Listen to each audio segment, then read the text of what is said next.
Monday morning, welcome back. Quick intro because I've got a lot to do today. I've got this to do. That 8.5 tonner there, it sprung an oil leak and the owner was on the phone to us a couple of times over the weekend. I think he's got the oil leak repaired. There was a pipe from the right hand joystick down to the valve chest leaking. But when he put the cab back down, the machine has got no ignition, so I'm hoping it's a simple broken wire somewhere I can quickly sort out, and then hopefully by the time I finish that, back through to the yard, pick up the thermostat and the service kit for a 380, go and do the thermostat, and hopefully I'll be at the 380 for lunchtime. First we'll verify the fault. There is no ignition lights. Didn't sound like it, didn't hear anything clicking. Nope, nothing. Okay. Check battery voltage next. Battery voltage is good. Next we'll check the inline fuses. These are fusible links down here. I've got thermal cut out as well. Just check those because they're one of those, I can't remember which one, sends power up to the ignition and half the fuse box. Fusible links are good. We'll go down here now. Check that we've got power from there to these plugs here. I've just checked we've got power at the starter switch. Fuse, which is down there, we've got power both sides. I suppose he's had this joystick assembly out or done something in there, so we'll just make sure there isn't a wire off the back of there or any damage to the loom. We'll have a look. So that 15 amp fuse down there gives power to my battery line into the ignition barrel and also to my hour meter and also to my air conditioning switch panel, but that won't come on properly until there's an ignition live in there as well. So what I need to do is check continuity from that fuse to that yellow with a red tracer, white with a red tracer. Weird that.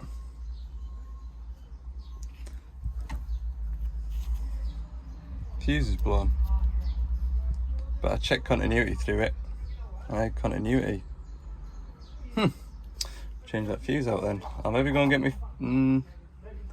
I'll try fuse, and if it pops it straight away, I'll go and get my fuse savers. I have a feeling when he's put this control panel back down, that rubber boot that's off there has shorted against something, so we'll put that boot back on.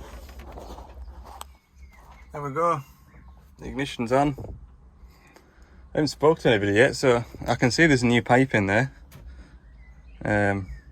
Presume the pipe isn't leaking anymore. I better phone him, just make sure that there's no oil leaks before I start it. Aye, so likely the story is they had the cab up, put the pipe in, ran the machine, checked it wasn't leaking, and then when they put the cab down it wouldn't start. So we'll see if it starts. Should do, like. Shut this door as well. This side window was open. To be fair, over the weekend the weather has been roasting hot, but we had thunder showers last night, and it's been a grand thing, like, because the temperature's about 18 degrees today, whereas it was so hot and muggy yesterday you could tell it was gonna thunder shower. Right, grand, that's all good. Right, spot on. First job seen to by 8:30. To be fair, by the time I get back through Carlisle, normally we don't expect our next day delivery till 9 o'clock's normally the latest, so I'll be back through to Carlisle for 9, pick up that bit, chuck the shovel service on the van and go. Right, we're not doing too bad. 9:30. I've got all the parts that I need for the day now. I've got parts organised for tomorrow. Yeah, I think I'm organised for a change.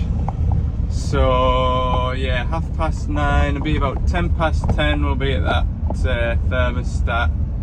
With a bit of luck we'll be finished that by 10:30, and then we'll have a good 2-hour drive to the shovel.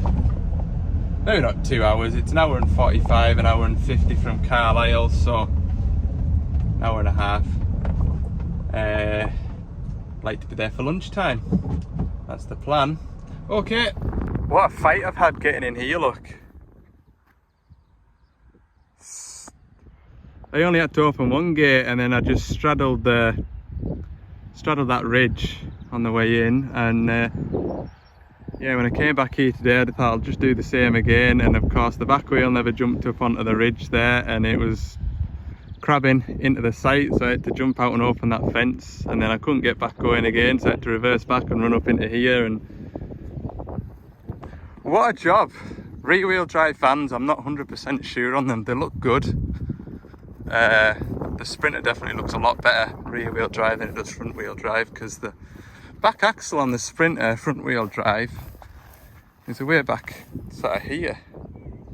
But yeah, thought them tyres would fix a lot of problems with traction on these sites, but as I was trying to get in, my colleague phoned us from HQ asking us a question about something, and I was saying to him I thought these tyres were the answer, like you lot up at HQ love these tyres. And it's like, aye, but rear wheel drive, you've got your limits like. Anyway, right, put this thermostat in this digger. It's just after 10 o'clock, so we're on schedule. This new thermostat, as you can see, it's all one housing. I would have liked to have taken it out and run it without the thermostat in, just to double check that I was correct, but I can't. When I looked at the parts list, it was all one lump, so I wouldn't have been able to reconnect the top radiator hose. So yeah, that's how it looks. There was a comment saying, oh, just could have just drilled a few holes in it, which I never even thought of, to be fair.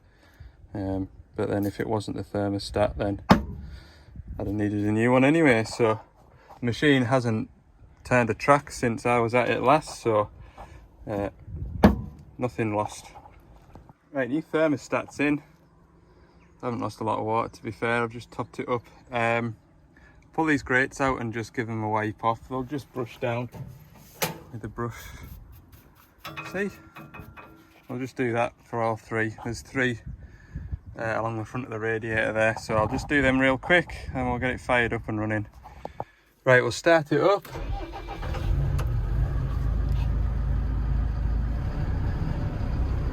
Right, we'll let it warm up, let it run at a low idle for 5 minutes, then we'll check the coolant, and then we'll give it a workout. I'll go and put all my tools back, just see. We'll get the coolant temperature up on here, keep an eye on it. Monitoring, not graph, monitoring. Not vehicle analog, engine signal. Coolant temp 19 degrees, 20 degrees. So we'll run it for a bit and see what happens.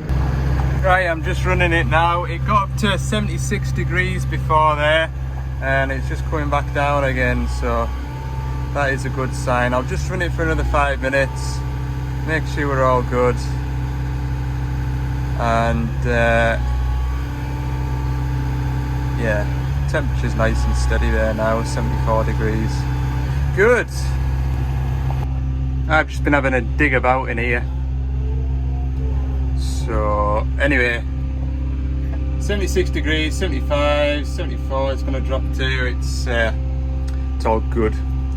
Right, we'll pack up, head up to the northeast and get this shovel serviced.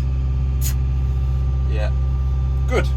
Happy days. I'll actually leave that video there because I'm away on holiday next week, and I'll show you the rest of today next Monday.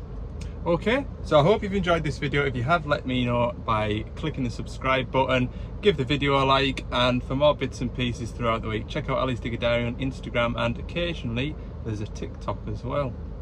See you in the next one.